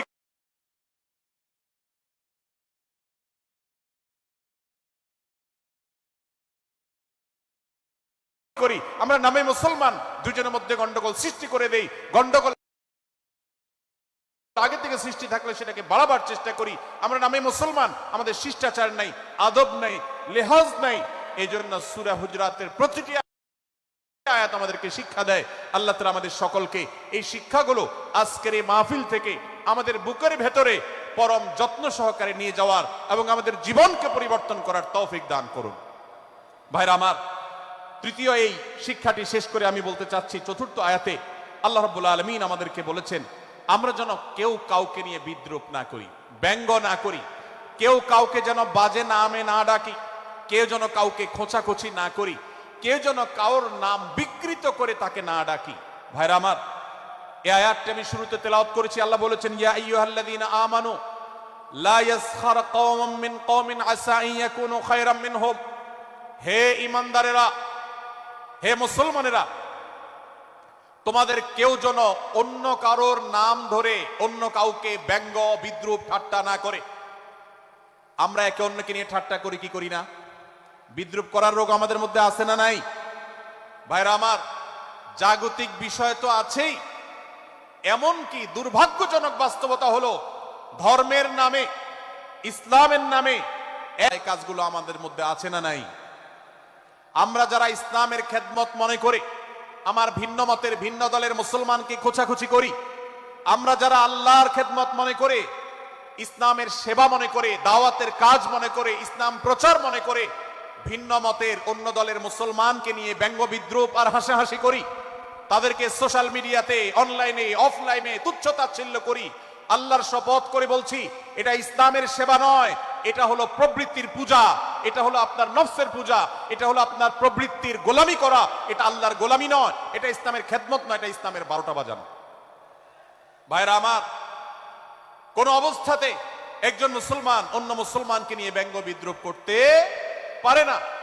আমার মুসলমান ভাই যদি কোনো ভুল কথা বলে, ভুল কাজ করে, আমি যথাযথ নিয়মে তাকে সমালোচনা না করেন, তাহলে আপনার এই সমালোচনা এটাই আপনাকে জাহান্নামে নেওয়ার কারণ হতে পারে। ভাইরা আমার, আপনি কাউকে রোস্ট করার নামে, কাউকে সমালোচনা করার নামে, হতে পারে কেউ ভুল করেছেন, কিন্তু সেটা করতে গিয়ে যদি তার অধিকার নষ্ট করেন, আপনি সীমা ছাড়িয়ে চলে যান, আপনি যদি ব্যঙ্গ বিদ্রূপ করে হারামের পর্যায়ে চলে যান, তাহলে সূরা হুজরাতের আয়াতের আলোকে আপনি কবিরা গুনাহে লিপ্ত হলেন। আমরা অনেকে আছি যে ব্যক্তিগত পর্যায়ে এই বিদ্রূপ করাটাকে আমরা কোনো বিষয় মনে করছি না। সোশ্যাল মিডিয়াতে অনেকগুলো ভিডিও ক্লিপ আছে, আপনাদের চোখে নিশ্চয়ই পড়েছে, আমার চোখে বহু পড়েছে, যে অনেক সময় দেখা যায় বিনোদনের নামে কাউকে খোঁচাখুচি করা, কাউকে অপমান করা, কাউকে হয়তো ধাক্কা দিয়ে পানি দিয়ে ফেলে দেয়া, কাউকে কষ্ট দেয়া, কাউকে হয়তো প্রতারিত করা, এটাকে আমরা এনজয় করি। অনেক ভিডিও ক্লিপে দেখা যায় এভাবে কাউকে কোনোভাবে অপমানিত করে, কাউকে কোনোভাবে ধোকা দিয়ে বোকা বানিয়ে আমরা এনজয় করি, আমরা হাসাহাসি করি। আমাদের রুচি নষ্ট হতে হতে আজ এই পর্যায়ে এসেছে যে এটা আমাদের এনজয়ের বিষয় হয়েছে, এটা আমাদের আনন্দের বিষয় হয়েছে। ভাইরা আমার, সূরা হুজরাতের এই আয়াত অর্থাৎ 11 নম্বর আয়াত, এই আয়াত বলছে আমাদের জন্য কোন মুসলমানকে, কোন মানুষকে ব্যঙ্গ বিদ্রুপ করা হারাম। কোন মুসলমানকে ব্যঙ্গ বিদ্রুপ করা কি হারাম। অতএব আপনি রসিকতা করে যদি কারোর সাথে ব্যঙ্গ বিদ্রুপ করেন এবং সেটা যদি তার মনে কষ্ট হওয়ার কারণ হয়, তিনি যদি সমাজের মানুষের কাছে হেয় প্রতিপন্ন হন, তাহলে ইসলামী শরিয়ার দৃষ্টিকোণ থেকে সারা বিশ্বের সমস্ত ওলামাদের ঐক্যমতে সেটা হারাম। আমরা চুরি করা হারাম জানি, আমরা ডাকাতি করা হারাম জানি, আমরা মাদক সেবন করা হারাম জানি, আমরা নামাজ ত্যাগ করা হারাম জানি। এই সমস্ত হারাম থেকে আমরা অনেকেই বেঁচে থাকি, কিন্তু আমি আমার মুসলমান ভাইয়ের চরিত্র হনন করছি, শুধুমাত্র সাধারণ জীবন যাত্রার ক্ষেত্রে করছি তা নয়, এমনকি ধর্মের নামে, ইসলাম প্রচারের নামে, দাওয়াতের নামে আমরা আমাদের প্রতিপক্ষ মুসলমান ভাইকে নিয়ে অনেক সময় ব্যঙ্গ বিদ্রুপ করি, হাসাহাসি করি, তাকে ছোট করি, তাচ্ছিল্য করি, হেয় করি, তার সম্মানহানি করি। আমরা জানি না আমাদের প্রিয় নবী সাল্লাল্লাহু আলাইহি ওয়াসাল্লাম এর একটা হাদিস আমাদের সামনে রয়েছে, সহিহ মুসলিমে বর্ণিত হয়েছে। নবী করিম সাল্লাল্লাহু আলাইহি ওয়াসাল্লামের এই হাদিস আজ সবচেয়ে অসহায় হাদিস। অসহায় হাদিস এই জন্য বললাম যে আজকের এই হাদিসের উপরে কেউ আমল করে না, এই হাদিসটাকে কেউ পাত্তা দেয় না, এই হাদিসকে কেউ গুরুত্ব দেয় না। অথচ এই হাদিস প্রত্যেক মুসলমানের বুকে বুকে ঝুলিয়ে রাখা দরকার। এই হাদিস আমাদের ঘরে ঘরে ঝুলানো দরকার। এই হাদিস আমাদের অফিসগুলোতে শোভা পাওয়া দরকার। এই হাদিস আমাদের জীবনে বাস্তবায়ন হওয়া দরকার। নবী করিম সাল্লাল্লাহু আলাইহি ওয়াসাল্লাম সেই হাদিস বর্ণনা করেছেন। আবু হুরায়রা রাদিয়াল্লাহু তাআলা আনহু তিনি বলেছেন, লা তাহাসাদু, লা তাহাসাদু, হে মুসলমানরা, তোমরা কেউ কাউকে কখনো হিংসা করবে না, কেউ কাউকে হিংসা করবে না। আমাদের মধ্যে হিংসা আছে না নাই? হিংসা আছে না নাই? আমরা একে অন্যকে হিংসা করি। একদল মুসলমান অন্য দল মুসলমানকে হিংসা করে, কেউ কারো ভালো দেখতে পারে না। ভাইরা আমার, আল্লাহ নবী বলেছেন, লা তাহাসাদু, তোমরা একে অন্যকে হিংসা করো না। ওয়ালা তানাজাসু, কেনা বেচা করতে গিয়ে কেউ কাউকে ধোকা দিও না, প্রতারণা করো না। ওয়ালা তাবাগাদু, তোমরা একে অন্যের সাথে শত্রুতা বিদ্বেষ পোষণ করবে না। ওয়ালা তাদাবারু, তোমাদের কেউ যেন কারোর পেছনে লেগে না থাকে, কাউকে অবজ্ঞা যেন না করে।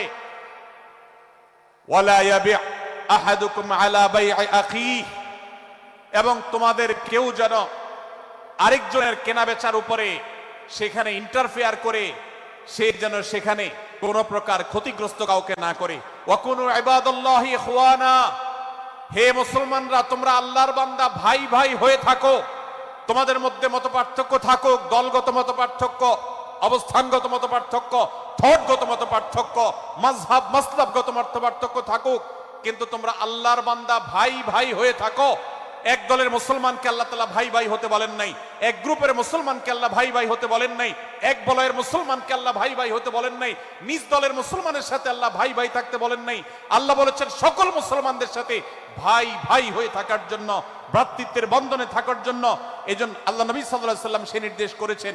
আল্লাহ নবী সাল্লাল্লাহু আলাইহি ওয়াসাল্লাম আরো বলেছেন, আল মুসলিমু আখুল মুসলিম, মুসলমান মুসলমানের ভাই, লা ইয়াজলিমুহু ওয়ালা ইয়াখযুলুহু, কোন মুসলমান কোন মুসলমানকে জুলুম করতে পারে না, তার আইল ঠেলতে পারে না, তার জমি দখল করতে পারে না, তার অধিকার নষ্ট করতে পারে না, তাকে কথা দিয়ে অত্যাচার করতে পারে না। ওয়ালা ইয়াখযুলুহু, তাকে অপমানিত করতে পারে না, লাঞ্ছিত করতে পারে না। ওয়ালা ইয়াকযিবুহু, তার সাথে মিথ্যা বলতে পারে না।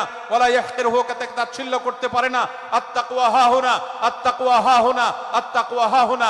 নবীজি তিনবার নিজের বুকের দিকে তাকিয়ে দেখিয়েছেন, তাকওয়া এখানে, তাকওয়া এখানে, তাকওয়া এখানে। আমাদের অন্তরকে ভালো করতে হবে, সমস্ত মুসলমানদের জন্য উদার হতে হবে, কলিজাকে বড় করতে হবে, মনটাকে ব্রড করতে হবে, প্রশস্ত করতে হবে, অন্য মুসলমানকে ভাই মনে করতে হবে। কোন ভিন্ন মতের মুসলমানের সাথে শত্রুতা পোষণ করা যাবে না। ভাইরা আমার, অতএব এই হাদিসকে সামনে রেখে এই হাদিসের শেষ অংশে নবী সাল্লাল্লাহু আলাইহি ওয়াসাল্লাম বলেছেন, আল মুসলিমু কুল্লুল মুসলিমি আলাল মুসলিমি হারামুন দমুহু ওয়া মালুহু ওয়া ইরদুহু। এক মুসলমানের জন্য অন্য মুসলমানের তিনটি জিনিসকে আল্লাহ তাআলা হারাম করে দিয়েছেন।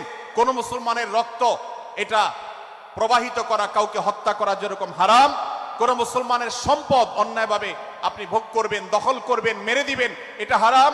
ঠিক একইভাবে কোন মুসলমানের সম্মান নষ্ট করবেন, ইজ্জত নষ্ট করবেন, সম্ভ্রম নষ্ট করবেন, অপমান করবেন, এটাকে আল্লাহ তাআলা হারাম করেছেন। আল্লাহ তাআলা আমাদের সবাইকে অন্য মুসলমানদের ব্যাপারে এরকম দায়িত্বশীল ভূমিকা রাখার তৌফিক দান করুন, বলুন আমিন।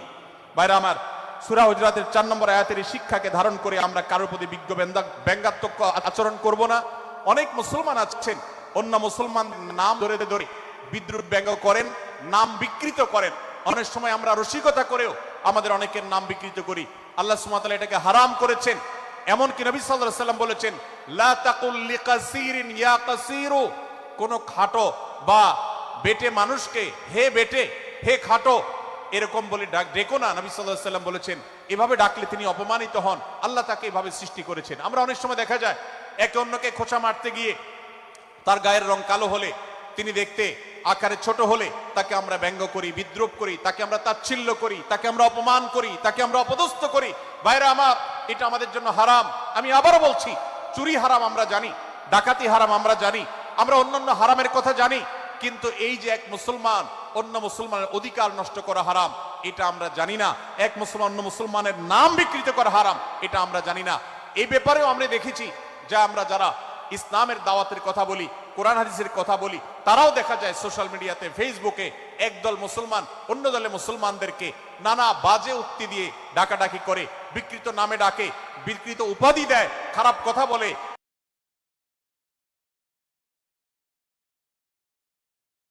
অমুকের দালাল তমুকের দালাল ইত্যাদি ধারণা করে কথা বলে।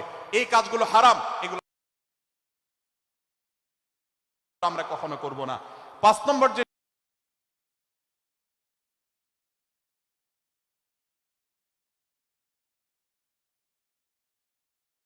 শিক্ষা আছে সূরা হুজুরাতে, সেটা হলো 12 নম্বর আয়াতে আল্লাহ রাব্বুল আলামিন এখানে কুধারণা করাকে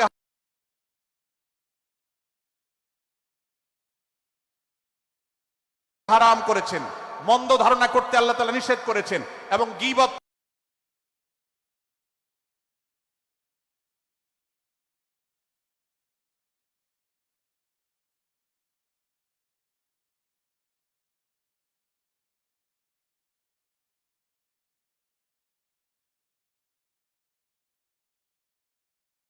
করতে পেছনে লাগতে নিষেধ করেছেন। ভাইরা আমার, এই একটি আয়াত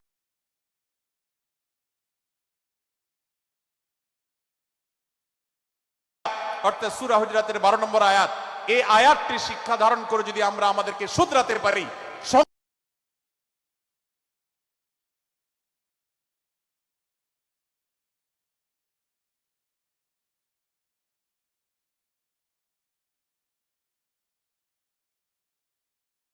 সংশোধন করতে পারি, তাহলে ইসলামের মেইন যে কাজগুলো আছে, ঈমানকে বিশুদ্ধ করা এবং শিরক মুক্ত ঈমান আনা, 5 ওয়াক্ত নামাজ পড়ার পর, বান্দার হক আদায়ের পর, এই আয়াতটির পর আমল করলে আপনার জান্নাতে যাওয়ার সবচেয়ে বড় বাধা দূর হয়ে যাবে ইনশাআল্লাহ।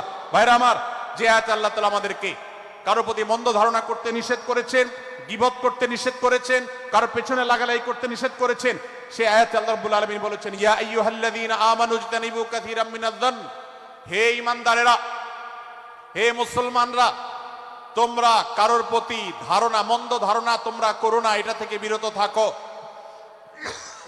অনেক ধারণা অর্থাৎ মন্দ ধারণা, এটা গুনাহ, এটা থেকে বিরত থাকো।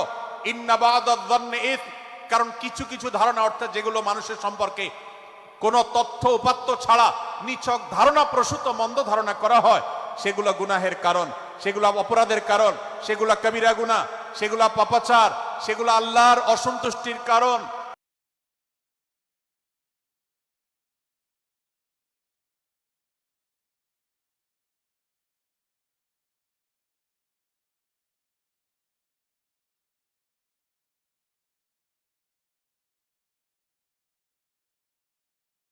আছেন সবাই বসে যান, সবাই বসে যান, সবাই বসে যান।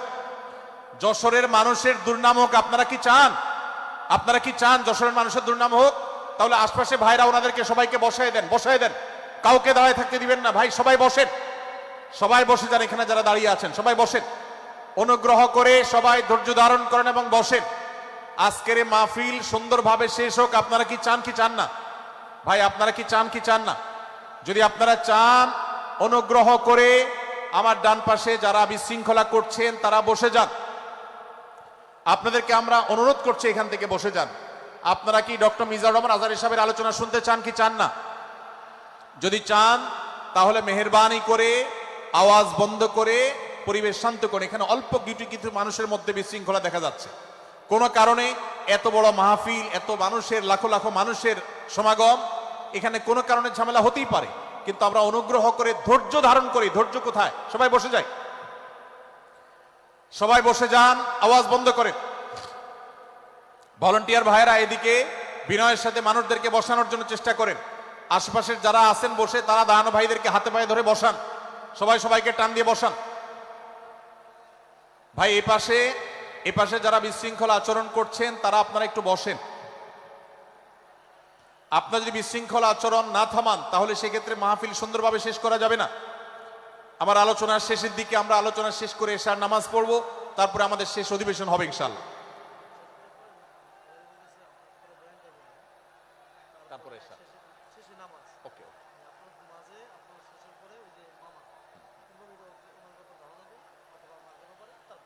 ভাই মেহেরবানি করে আপনারা শান্ত হন।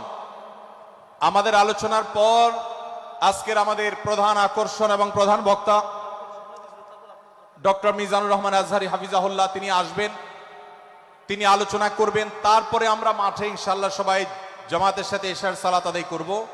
আমি কয়েক মিনিটের মধ্যে আলোচনা শেষ করব, আপনারা মেহেরবানি করে শান্ত হন। জাযাকুমুল্লাহ খাইর। ভাইরা আমার, আমি যে জায়গাটা ছিলাম, সূরা হুজরাতের 12 নম্বর আয়াতে আল্লাহ রাব্বুল আলামিন আমাদেরকে সূরা হুজরাতের 5ম শিক্ষা দিয়েছেন। মুসলমানদের জন্য যা গুরুত্বপূর্ণ তা হলো আমরা কারোর প্রতি মন্দ ধারণা করব না। এই ক্ষেত্রে ডক্টর আব্দুল্লাহ জাহাঙ্গীর রাহিমাহুল্লাহর একটা উক্তি আমার মনে পড়ে। তিনি বলেছেন যে আজ আমাদের যারা ধর্ম চর্চা করি, আমরা যারা নিজেদেরকে প্র্যাকটিসিং মুসলমান মনে করি, আমাদের সবচেয়ে হুজুরদের সবচেয়ে পছন্দের গুনাহ হলো মন্দ ধারণা করা, অন্যের ব্যাপারে খারাপ ধারণা করা।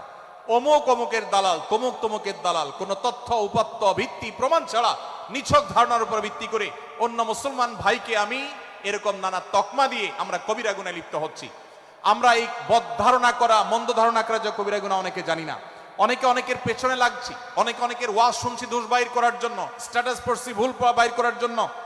এই যে মানুষের পেছনে লাগা, এটা আল্লাহ তাআলা নিষেধ করেছেন, ওয়ালা তাজাসসু, তোমরা কেউ কারোর ছিদ্র অন্বেষণ করার, দোষ আবিষ্কার করার চেষ্টা করবে না, এবং ওয়ালা ইয়াগতাব বা'দুকুম বা'দা, কেউ কারোর গীবত শিকায়াত করবে না। এই আয়াতে আমাদেরকে কেউ কারোর পেছনে পরনিন্দা করতে নিষেধ করেছেন। ইসলাম বলে আমরা মানুষের সামনে মানুষের ভুলের কথাগুলো বলবো বিনয়ের সাথে, যাতে তিনি সংশোধিত হন, আর তার পেছনে প্রশংসা করব। আমরা করি উল্টা, আমরা মানুষের সামনে এসে মানুষের প্রশংসা করি আর তার পেছনে গিয়ে তার দুর্নাম করি। ইসলামকে যদি আমরা মানতাম সমাজটা সুন্দর হয়ে যেত। আমরা যদি সামনে কারোর দোষ বলতাম তাহলে তিনি সংশোধিত হতেন, আর পেছনে যদি গুণ বলতাম তাহলে তিনি ভালো সেখান থেকে শিক্ষা গ্রহণ করতেন। সূরা হুজরাতের 6 নম্বর শিক্ষা 13 নম্বর আয়াতে আল্লাহ তাআলা বলেছেন যে আমাদের সবার গোড়া কোত্থেকে এসেছে, আমাদের গর্বের কোনো বাহ্যিক কারণ নাই তাকওয়া ছাড়া। আল্লাহ বলেছেন, ইয়া আইয়ুহান নাস ইন্না খালাকনাকুম মিন যাকারিন ওয়া উনসা, হে মানুষ সকল, তোমাদেরকে আমি মানুষ, নারী এবং পুরুষ, আদম এবং হাওয়া থেকে সৃষ্টি করেছি। ওয়াজআলনাকুম শুউবান ওয়া ক্বাবাইলা লিতাআরাফু, বিভিন্ন গোত্রে তোমাদেরকে আমি বিভক্ত করেছি পরিচয়ের জানার জন্য শুধুমাত্র। আর আল্লাহ বলেছেন শেষে, ইন্নাল্লাহা আলিমুন খাবীর, তোমরা কি করো আল্লাহ জানে। অতএব আমাদের কারোর উপর কারো কোনো শ্রেষ্ঠত্ব নেই তাকওয়া ছাড়া। আল্লাহ বলেছেন, ইন্না আকরামাকুম ইনদাল্লাহি আতকাকুম, আমাদের মধ্যে সবচেয়ে মর্যাদাবান হবে তিনি যার মধ্যে তাকওয়া সবচেয়ে বেশি হবে। আমাদের কোনো বংশগত গৌরব, কোনো অঞ্চলগত গৌরব, অন্য কোনো গৌরব আমাদের থাকবে না, শুধু তাকওয়ার গৌরব আমাদের থাকতে পারে। সেটাও গর্ব, নিষিদ্ধ গর্ব বা অহংকারের মতো নয়, বরং সেটা আমাদের বিনয়ের জায়গা। সর্বশেষ 7 নম্বর যে শিক্ষা সূরা হুজরাতের রয়েছে, সেটা 14 এবং 14 থেকে 18 নম্বর আয়াতে আল্লাহ তাআলা ঈমান এবং ইসলামের চিহ্ন উল্লেখ করেছেন। যে 6টা শিক্ষা উল্লেখ করা হয়েছে, এর আলোকে মুসলমানকে, মুনাফিককে সেটা নিরূপণ হবে। এজন্য আল্লাহ তাআলা শেষে এটি উল্লেখ করেছেন। এই 7টি শিক্ষাকে ধারণ করে আমরা আমাদেরকে ভালো মুসলমান হিসেবে গড়ে তোলার চেষ্টা করব, আমাদের জীবনকে সাজাবার চেষ্টা করব। আল্লাহ তাআলা আমাদের সবাইকে তৌফিক দান করুন। আমি আবারও এক নজরে বলে শেষ করছি, সূরা হুজরাত কোরআনে কারীমের 26তম পারার একটি সূরা, 49 নম্বর সূরা, কোরআনের 18টি আয়াতের আছে। প্রথম থেকে 5 নম্বর আয়াত পর্যন্ত আল্লাহ রাসূলের সাথে আদব লেহাজ বজায় রাখা, শিষ্টাচার মেনটেন করা এবং সম্মানীয় ব্যক্তিদের সাথেও এখান থেকে আমরা শিক্ষা নিয়ে আদব লেহাজ বজায় রাখা, তাদের সামনে আগ বেড়ে কথা না বলা, আগ বেড়ে কাজ না করা, উচ্চকণ্ঠে কথা না বলা, এই শিক্ষা আল্লাহ দিয়েছেন। দ্বিতীয়ত, আমাদেরকে কোনো সংবাদ, বিশেষ করে অনির্ভরযোগ্য তথ্যের সংবাদ শুনে আমাদেরকে কারোর ব্যাপারে ধারণা করার আগে আল্লাহ তাআলা আমাদেরকে যাচাই করার শিক্ষা দিয়েছেন। আমরা যেন গুজবে, আমরা যেন ধারণা প্রসূত কোনো তথ্যে আমরা যেন কান না দেই, সেই শিক্ষা আল্লাহ আমাদেরকে দিয়েছেন। এটি 6 থেকে 8 নম্বর আয়াতে, 9 থেকে 10 নম্বর আয়াতে আল্লাহ তাআলা মুসলমানদের দুই গ্রুপের মধ্যে গন্ডগোল দেখা দিলে মীমাংসা করতে বলেছেন। এবং 4 নম্বর শিক্ষা 11 নম্বর আয়াতে বিদ্রুপ করতে নিষেধ করেছেন আল্লাহ তাআলা, কারণ নাম ধরে ব্যঙ্গ করাকে হারাম করা হয়েছে। এবং 5 নম্বর শিক্ষা 12 নম্বর আয়াতে আল্লাহ তাআলা দিয়েছেন, কারোর প্রতি মন্দ ধারণা করা যাবে না, কারোর পেছনে লাগা যাবে না, এবং কারোর মন্দ নামে কাউকে ডাকা যাবে না, কারোর সমালোচনা তার পেছনে করা যাবে না, এগুলোকে হারাম করা হয়েছে। 6 নম্বর শিক্ষা 13 নম্বর আয়াতে আল্লাহ বলেছেন, আমাদের সবার মধ্যে কারোর কোনো শ্রেষ্ঠত্ব নাই তাকওয়া ছাড়া। যার তাকওয়া যত বেশি, আল্লাহ ভীতি যত বেশি, তিনি আল্লাহর কাছে তত শ্রেষ্ঠ এবং সেরা। 7 নম্বর সর্বশেষ শিক্ষা হলো 14 থেকে 18 নম্বর আয়াতে আল্লাহ রাব্বুল আলামিন ঈমানদারদের আলামত, মুনাফিকদের আলামত উল্লেখ করেছেন। সেখান থেকে শিক্ষা নিয়ে আমরা আমাদের ঈমানকে পরখ করার চেষ্টা করব, আমাদের আমলকে পরখ করার চেষ্টা করব। আল্লাহ তাআলা আমাদেরকে সূরা হুজরাতের আলোকে আমাদের জীবনকে গঠন করার তৌফিক দান করুন, বলুন আমিন। আল্লাহ তাআলা আমাদের সবাইকে আজকের এই তাফসীর কোরআন মাহফিল থেকে সূরা হুজরাতের এই 7টি শিক্ষাকে ধারণ করে ভালো মুসলমান, যে মুসলমান সম্পর্কে নবীজি বলেছেন আল মুসলিমু আখুল মুসলিম, মুসলমান মুসলমানের ভাই। যে হাদিসে নবীজি বলেছেন যে আল মুসলিমু মান সালিমাল মুসলিমুনা মিন লিসানিহি ওয়া ইয়াদি, মুসলমান সে যার হাত আর মুখ দ্বারা অন্য কোন মুসলমান কষ্ট পায় না, নিরাপদে থাকে। আমরা আমাদের সমাজকে শান্তিপূর্ণ সুশৃঙ্খল রাখতে হলে আমাদেরকে মুসলমান হতে হবে, ভালো মানুষ হতে হবে। আমাদের হাত মুখ দ্বারা কেউ কষ্ট পাবে না, কারোর হক নষ্ট করব না, কারোর অধিকার নষ্ট করব না, কারোর কষ্টের কারণ হবে না, কাউকে আঘাত করব না, কাউকে গালি দিব না, কারোর কোনো প্রকার অধিকার খর্ব করব না, জুলুম করব না। আল্লাহ তাআলা আমাদের সবাইকে কোরআন এবং হাদিস যে মুসলিমের চিত্র অঙ্কন করেছে, কোরআন এবং হাদিসে মুসলিমের যে রূপরেখা বর্ণনা করেছে, কোরআন এবং হাদিসে যে আদর্শ মুসলমানের চিত্র উপস্থাপন করেছে, আল্লাহ আমাকে, আপনাকে, আমাদের সবাইকে সেই মুসলমান হওয়ার তৌফিক দান করুন, বলুন আমিন। ভাইরা আমার, আমরা মুসলমানরা যদি কোরআন হাদিসের আলোকের সে আদর্শ মুসলমান হতে পারি, বিশ্বের মানচিত্র পরিবর্তন হতে সময় লাগবে না, বাংলাদেশের পরিস্থিতি পরিবর্তন হতে সময় লাগবে না। তবে সবকিছুর আগে আমাদেরকে বদলাতে হবে, আমাদেরকে মুসলমান হতে হবে, কোরআন এবং হাদিসের বাস্তব অনুসারী হতে হবে। প্রকৃত কোরআন হাদিসের অনুসারী হতে পারলেই ইনশাআল্লাহ ইসলামের জয় হবে, কোরআন হাদিসের বিজয় হবে, মুসলমানদের বিজয় হবে, মুসলমানদের দুর্দিনের পরিবর্তন আসবে। আমরা বিশ্ববাসীকে দেখাতে পারবো আমরা সবচেয়ে আদর্শবাদী, আমরা বিশ্বের মানবতার সবচেয়ে বড় আমরা অনুসারী এবং মানবতাকে সবচেয়ে বেশি প্রতিষ্ঠাকারী। আল্লাহ তাআলা আমাদের সবাইকে, বিশ্ব মানবতাকে, আমাদের ইসলামের সৌন্দর্যকে আমাদের ব্যক্তি জীবনে চর্চা করার মধ্য দিয়ে, পরিবার এবং সমাজে চর্চা করার মধ্য দিয়ে ইসলামের সৌন্দর্যকে আল্লাহ তাআলা তুলে ধরার তৌফিক দান করুন। জাযাকুমুল্লাহু খায়রা ওয়া আখিরু দাওয়ানা আলহামদুলিল্লাহি রাব্বিল আলামিন। ওয়াসসালামু আলাইকুম ওয়া রাহমাতুল্লাহি ওয়া বারাকাতুহু। নারায়ে তাকবীর, লিল্লাহি তাকবীর। আল কোরআনের আলো, সংসদে জালো, বুকের মধ্যে জালো, সংগ্রামী তাওহীদি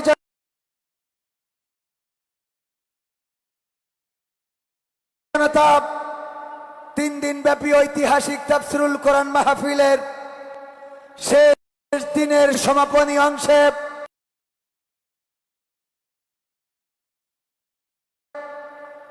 এই মুহূর্তে আমাদের মাঝে উপস্থিত হবেন বাংলাদেশের আলোচিত আলেমে দ্বীন, আন্তর্জাতিক খ্যাতি সম্পন্ন মুফাসসিরে কোরআন ডক্টর মিজানুর রহমান আজহারী সাহেব। আলোচনা পেশ করলেন মুহতারাম